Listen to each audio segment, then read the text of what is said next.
Hello, everyone. Welcome to Company Founding 101, Class 22. I'm your host, George Sun. And today is the last episode of the Company Founding 101 series. We are going to talk about crisis management and business continuity.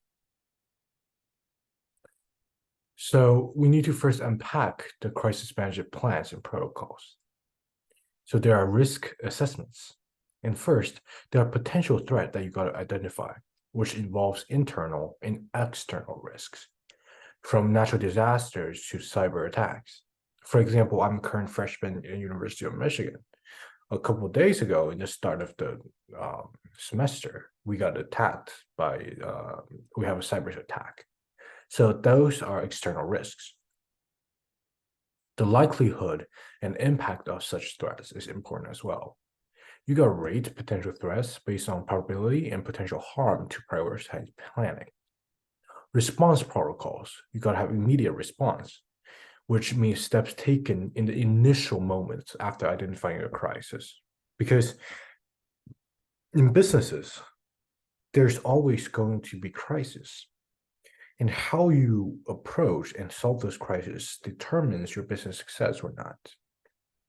Stakeholder management, which are guidelines for keeping critical stakeholders updated.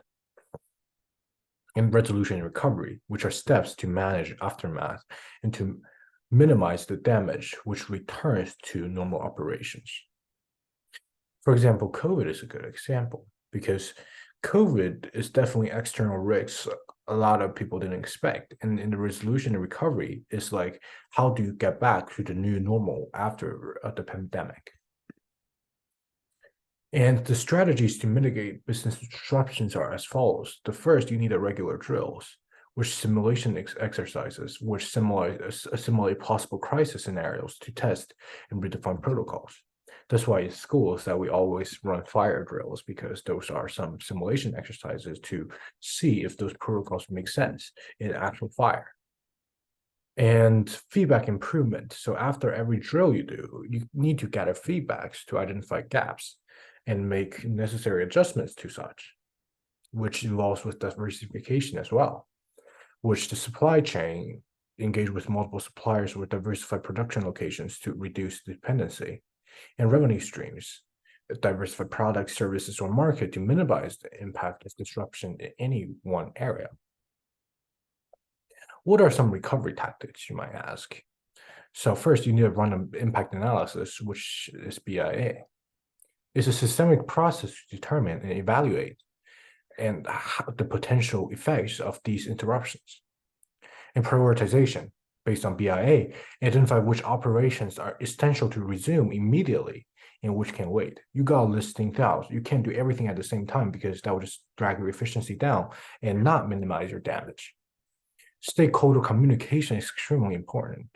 You need to update your stakeholders. You cannot hide things because they put their money, time, and effort in this. And if you create a distrust with them, they will try to pull the money out, which creates more and more trouble for you.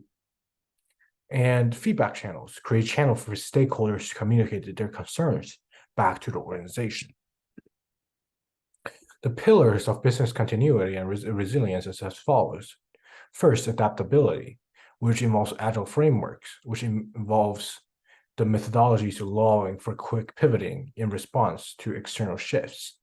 Continuous learning, cultivate a culture where lessons from past eruptions are integrated into future planning.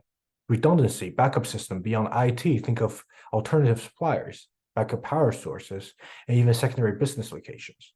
And cross-training, ensure that more than one employee can perform the essential business functions, because if the employees go, you are basically done. You need to train multiple people that know how to do that.